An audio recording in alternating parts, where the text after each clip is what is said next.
ಶುಭೋದಯ ಎಲ್ಲರಿಗೂ. ಇವತ್ತು ನೋಡಿ ನಾವು ಮುಸ್ಕಿನ ಜೋಳ ಒಂದು ಬೇಯಿಸೋದು ಮಾಡೋಣ. ಈಗ ಸ್ಟ್ರೀಟ್ ಸೈಡ್ ಎಲ್ಲ ರೋಡ್ ಸೈಡ್ ಎಲ್ಲ ಬೇಯಿಸಿ ಮಾರ್ತಾರೆ ನೋಡಿ, ಅದು ನಾವು ಮನೆಯಲ್ಲೇ ಮಾಡಿದರೆ ಇನ್ನೂ ಚೆನ್ನಾಗಿರ್ತದಲ್ಲ. ಅಷ್ಟು ದುಡ್ಡು ಕೊಟ್ಟು ಈಗ 50 ರುಪೀಸಿಗೆ 5-4 ಹಂಗೆ ಕೊಡ್ತಾರೆ. ಅಲ್ಲಿ 30-40 ರೂಪಾಯಿ ಕೊಟ್ಟು ತಗೊಳ್ಳೋ ಬದಲಿಗೆ ನಾವು ಇದನ್ನು ಮನೆಯಲ್ಲೇ ಮಾಡಿ ಮಕ್ಕಳಿಗೂ ತಿನ್ಬೋದು, ನಮಗೂ ತಿನ್ಬೋದು, ದೊಡ್ಡವರಿಗೂ ತಿನ್ಬೋದು. ಇದನ್ನು ಮಾಡೋಣ. ಈಗ ಇದು ನೋಡಿ ಹೆಂಗಿರ್ತದೆ.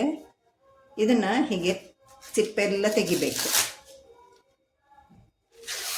ನೋಡಿ, ಹಿಂಗೆ ತೆಗಿಬೇಕು. ಇದ್ರದ್ದೇನು ಈ ಕೂದಲೇ ಇರ್ತದಲ್ಲ, ಸಿಲ್ಕಿ ಹೇರ್ಸ್, ಇದನ್ನು ಹಾಗೆ ಇಟ್ಟುಬಿಡೋಣ. ಇದ್ರದ್ದೊಂದು ರೆಸಿಪಿ ಹೇಳುತ್ತೇನೆ ನಾನು. ಇದು ಮೆಡಿಸಿನ್ ಪರ್ಪಸ್ ಆಗ್ತದೆ. ಇದು ಹೇಳುತ್ತೇನೆ ನಾನು ಮುಂದೆ ಏನು ಮಾಡೋದು ಅಂತ. ಇದನ್ನೆಲ್ಲ ತೆಗೆದು ಒಂದು ಪಾತ್ರೆ ಒಳಗೆ ಹಾಕಿ ಇಟ್ಕೊಳ್ಳಿ.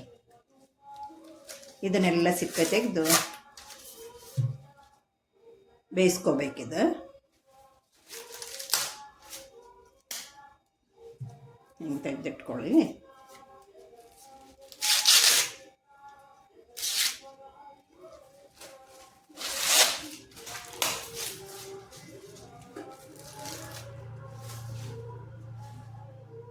ಈ ಸಿಪ್ಪೆ ಎಲ್ಲ ಇದು ಕೂದಲೆಲ್ಲ ತೆಗೆದಿಟ್ಕೊಳ್ಳಿ.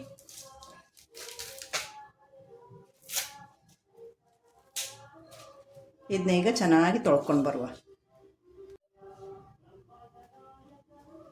ಈಗ ನೋಡಿ, ಇದು ಅದರದ್ದು ಸಿಲ್ಕಿ ಹೇರ್ಸ್ ಎಲ್ಲ ತೆಗೆದಿಟ್ಕೊಂಡಿದ್ದೇನೆ ಸೈಡಿಗೆ. ಈಗ ಇದು ತೊಳ್ಕೊಂಬಂದಿದೆ ನೋಡಿ. ಇದಕ್ಕೆ ಒಂದು ಸ್ವಲ್ಪ ಹಿಂಗೆ ಉಪ್ಪು ಹಚ್ಚಬೇಕು. ಅಂದ್ರೆ ಒಳಗೆಲ್ಲ ಉಪ್ಪು ಹೋಗಿರ್ತದೆ, ಬೇಯಿಸುವಾಗ ಎಲ್ಲ ಒಳಗೆ ಹೋಗಿರ್ತದೆ. ಇಲ್ಲಾಂದ್ರೆ ಒಂದು ಸಲ ಸಪ್ಪ ಸಪ್ಪ ಅನ್ನಿಸ್ತದೆ. ಹಿಂಗೆ ಹಚ್ಚಿ ಇದನ್ನು ಹಚ್ಚಿ ಇಷ್ಟೇ ಸಾಕು. ಇಷ್ಟು ಹಚ್ಚಿ ಈಗ ಬೇಯಲಿಕ್ಕೆ ಇಡೋಣ. ಈಗ ನೋಡಿ, ನಾನು ಇದ್ರ ಸಿಪ್ಪೆ ತೆಗೆಯುವಾಗ ಇಲ್ಲಿ ನೀರು ಬಿಸಿಗಿಟ್ಟಿದ್ದೆ ಕುಕ್ಕರಲ್ಲಿ. 1 ಲೋಟ ನೀರು ಹಾಕಿ ಈ ಸ್ಟ್ಯಾಂಡ್ ಇಟ್ಟುಬಿಡಿ. ಹಿಂಗೆ ಸ್ಟ್ಯಾಂಡ್ ಇಟ್ಟು ಇದ್ರ ಮೇಲೆ ಒಂದು ಪ್ಲೇಟ್ ಇಟ್ಟರೆ ಆಯಿತು. 1 ಲೋಟ ನೀರು ಕುದೀತಾ ಇದೆ, ಅದರ ಮೇಲೆ ಸ್ಟ್ಯಾಂಡ್ ಇಟ್ಟು ಪ್ಲೇಟ್ ಇಟ್ಟಿದ್ದೇನೆ. ಈಗ ನೋಡಿ, ಇದನ್ನು ಹಿಂಗೆ ಇಟ್ಬಿಡೋದು. ಈಗ ಇದು ಕರೆಕ್ಟ್ ಇದೆ. ನಿಮಗೆ ಸ್ವಲ್ಪ ದೊಡ್ಡದಿತ್ತಂದರೆ ತುಂಡು ಮಾಡಿ ಇಟ್ಟುಬಿಡಿ. ಈಗ ಕುದೀತಾ ಇದೆ ನೋಡಿ. ಈಗ ಇದನ್ನು ಮುಚ್ಚೋಣ. ಈಗ ಇದು ಮುಚ್ಚಿಬಿಡೋಣ. ಇದು ಮೀಡಿಯಂ ಫ್ಲೇಮ್ ಅಲ್ಲಿ ಇಟ್ಟು 2 ಸಿಟಿ ತೆಗೆಸ್ಬಿಡಿ. ಇದು ಎಳೆದಿದೆ, ಹೈ ಫ್ಲೇಮಲ್ಲಿ ಇಟ್ಟು 2 ಸಿಟಿ ತೆಗೆಸಿದ್ರು ನಡೀತದೆ. ಸ್ವಲ್ಪ ಬೆಳೆದಿದ್ದರೆ ಮೀಡಿಯಂ ಫ್ಲೇಮಲ್ಲಿ ಇಟ್ಟುಬಿಡಿ. ಈಗ ಇದು ಎಳೆದಿದೆ ಅಲ್ಲ, 2 ಹೈ ಫ್ಲೇಮಲ್ಲಿ 2 ಸಿಟಿ ತೆಗೆಸ್ಬಿಡಿ. 2 ಸಿಟಿ ತೆಗೆದ ಮೇಲೆ ನಾನು ಮುಂದಿದ್ದು ಹೇಳ್ತೇನೆ.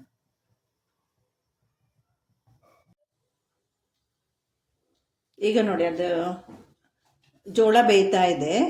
ಈಗ ಇಲ್ಲಿ ನಾನು ಇದು ಸಿಲ್ಕಿ ಹೇರ್ ಇದೆ ನೋಡಿ, ಆ ಸಿಲ್ಕಿ ಹೇರ್ ಇದು ಕೂದಲ, ಜೋಳದೊಳಗಿದ್ದು ಕೂದಲ, ಅದನ್ನು ತೊಳೆದು ತಂದಿದ್ದೇನೆ. ಈಗ ಇಲ್ಲಿ ನೋಡಿ, ಇದರೊಳಗೆ 1.5 ಲೋಟ ನೀರು ಬಿಸಿಗಿಟ್ಟಿದ್ದೇನೆ. ಇದು ನೀರು ಬಿಸಿ ಆದಮೇಲೆ ಇದನ್ನು ಇದರೊಳಗೆ ಚೆಂದಾಗಿ ತೊಳೆದು ಇದರೊಳಗೆ ಹಾಕಿ ಕುದಿಸ್ಬೇಕು. ಈಗ 1.5 ಲೋಟ ನೀರು ಅನ್ನೋದು 1 ಲೋಟ ನೀರಿಗೆ ಬರಲಿ. ಇದೆಯಲ್ಲ, ಇದರಲ್ಲಿ ಕ್ಯಾಲ್ಸಿಯಂ ಇದೆ, ಜಿಂಕ್ ಇದೆ. ಈ ಗ್ಯಾಸ್ಟ್ರಿಕ್ ಎಲ್ಲ ಇದ್ದವರಿಗೆ ತುಂಬ ಒಳ್ಳೆಯದು. ಈಗ ಇದನ್ನು ನೀವು ಇನ್ನೂ ಒಳ್ಳೆಯದಂದರೆ ರಾತ್ರಿ ತೊಳೆದು ಈ ನೀರಲ್ಲಿ ನೆನೆಡಬೇಕು. ಬೆಳಿಗ್ಗೆ ಎದ್ದು ಬಿಸಿ ಕುದಿಸಿ ಆ ನೀರನ್ನ ಕುಡಿಬೇಕು. ಅದು ಇನ್ನೂ ಒಳ್ಳೆಯದು. ಈಗ ನಾನಿದು ಜೋಳ ಬೇಯಿಸ್ಲಿಕ್ಕೆ ಇಟ್ಟಲ್ಲ, ಅದರದ್ದು ಕೂದಲೇ ಈಗಲೇ ನಿಮ್ಮ ಮಾಡಿ ತೋರಿಸ್ತೇನೆ ಅಂತ ತೋರಿಸ್ದೆ. ಇದನ್ನು ಒಟ್ಟು ಹಾಳು ಮಾಡಬೇಡಿ. ಇದು ಭಾಳ ಹೆಲ್ದಿ ಇದು ಒಟ್ಟು ಹಾಳು ಮಾಡಬೇಡಿ. ಬಿಸಿ ಕುದಿಸಿ ಅದನ್ನು ಈ ಗ್ಯಾಸ್ಟ್ರಿಕ್, ಗಂಟ್ಲೂರಿ ಬರುವವರಿಗೆ, ಈ ಕ್ಯಾಲ್ಸಿಯಂ ಕಡಿಮೆ ಇದ್ದವರಿಗೆ, ಬಸ್ರು ಹೆಣ್ಮಕ್ಳು ಕುಡಿಬಾರ್ದು ಕಾಣ್ತದೆ, ಅದು ಬೇಡ. ಮಕ್ಕಳಿಗೆ ಕೊಡ್ಬೋದು, ದೊಡ್ಡವರು ಯಾರು ಕುಡಿಬೋದು, ಎಲ್ರಿಗೂ ಒಳ್ಳೆಯದು. ಈ BP ಇದ್ದವರಿಗೆ ತುಂಬ ಒಳ್ಳೆಯದು ಅದು. ಇದನ್ನು ಕುದಿಸಿ ಈಗ ಕುದಿಲಿ, ಒಂದು 10 ನಿಮಿಷ ಕುದಿಲಿ. ಲೋ ಫ್ಲೇಮಲ್ಲೇ ಕುದಿಸಿ, ಮೀಡಿಯಂ ಫ್ಲೇಮಲ್ಲಿ 10 ನಿಮಿಷ ಕುದಿಲಿ. ಒಂದು ಅರ್ಧ ಲೋಟ ನೀರು ಕಡಿಮೆ ಆಗಲಿ. ಅದು ನೀರು ಕಲರ್ ಚೇಂಜ್ ಆಗುತ್ತೆ, ಕೆಂಪು ಕಲರ್ ಬರ್ತದೆ. ಅದು ಬಂದಮೇಲೆ ಸ್ವಲ್ಪ ಪೂರ ತಣ್ಣಗಾಗಬಾರ್ದು, ಸ್ವಲ್ಪ ಉಗುರು ಬೆಚ್ಚಗಿನ ನೀರನ್ನ ಕುಡಿದು ಬಿಡಬೇಕು. ಬೆಳಿಗ್ಗೆ ಕುಡಿದ್ರೂ ಅಡ್ಡಿಲ್ಲ, ಇಲ್ಲಾಂದ್ರೆ ನಮ್ಮ ಸ್ವಲ್ಪ ಹೊಟ್ಟೆ ಖಾಲಿ ಇದ್ದಾಗ, ಊಟ ಆದ ತಕ್ಷಣ ಬೇಡ, ಹೊಟ್ಟೆ ಖಾಲಿ ಇದ್ದಾಗ ಸಂಜೆ ಅವಾಗ ಕುಡಿದ್ರೆ ಒಳ್ಳೆಯದು. ಇದು ಕುದ್ದಾದ್ಮೇಲೆ ನಾನು ನಿಮ್ಗೆ ತೋರಿಸ್ತೇನೆ.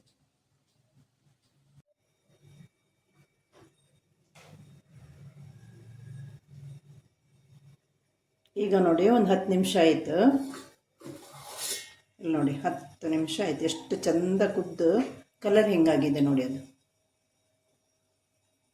ಈ ಕೆಂಪು ಕಲರ್ ಬಂದಿದೆ ನೋಡಿ. ಇದನ್ನೀಗ ಆಫ್ ಮಾಡಿ, ಈಗ ನೀವು ಬೇಕಂದ್ರೆ ಸ್ವಲ್ಪ ತಣ್ಣಗಾದ್ಮೇಲೂ ಕುಡಿಬೋದು, ಇಲ್ಲ ನೀವು ರಾತ್ರಿ ಮಾಡಿಟ್ಟು ಬೆಳಿಗ್ಗೆ ಕುಡಿದ್ರೆ ತುಂಬ ಒಳ್ಳೆಯದು.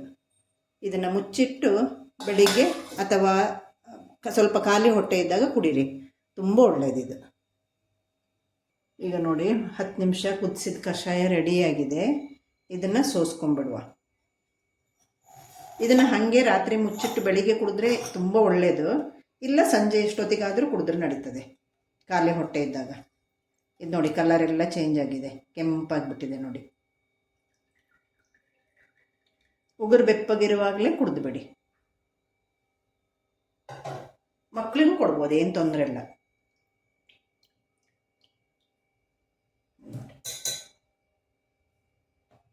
ಸಿಲ್ಕಿ ಹೇರ್ ಇದ್ದು ಕಷಾಯ ರೆಡಿ.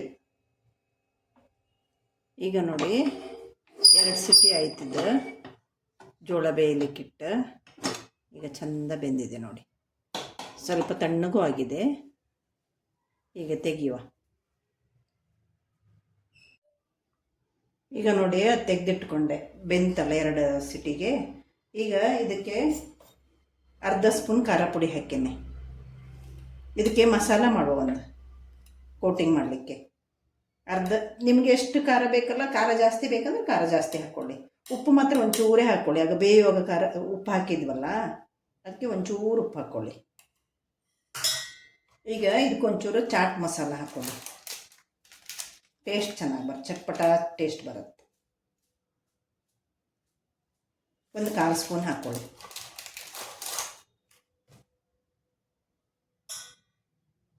ಇದನ್ನು ಚಂದ ಹಿಂಗೆ ಮಿಕ್ಸ್ ಕೊಡಿ.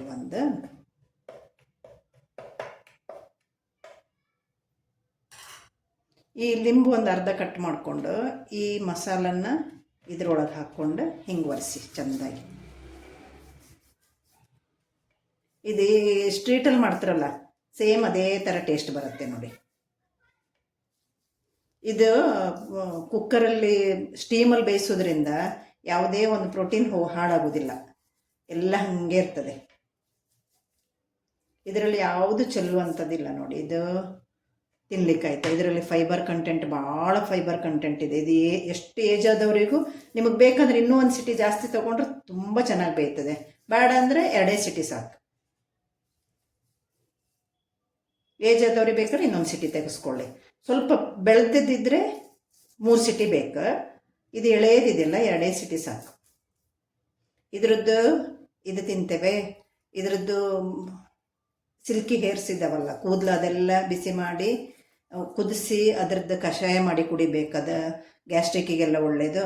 ಇದ್ರದ್ದು ಮೇಲಿದ ಕವರ್ ಚೆಲ್ತೇವಲ್ಲ, ಅದನ್ನೆಲ್ಲ ಏನು ಮಾಡಿ, ಗಿಡ ಎಲ್ಲ ಇದ್ದರೆ ಸಣ್ಣ ಕಟ್ ಮಾಡಿ, ಇದು ಸೀಸರಲ್ಲಿ ಕಟ್ ಮಾಡಿ ಗಿಡದ ಬುಡದಲ್ಲಿ ಸ್ವಲ್ಪ ಮಣ್ಣು ತೆಗೆದು ಬುಡದೆಲ್ಲ ಹಾಕಿ ಮಣ್ಣು ಮತ್ತು ಮುಚ್ಚಿಬಿಡಿ. ಮಸ್ತ್ ಗೊಬ್ಬರ ಆಗ್ತದೆ, ಚಂದ ಹೂ ಆಗ್ತದೆ ನೋಡಿ. ಒಂದ್ಸಲ ಮಾಡಿ ನೋಡಿ ಹಾಗೆ.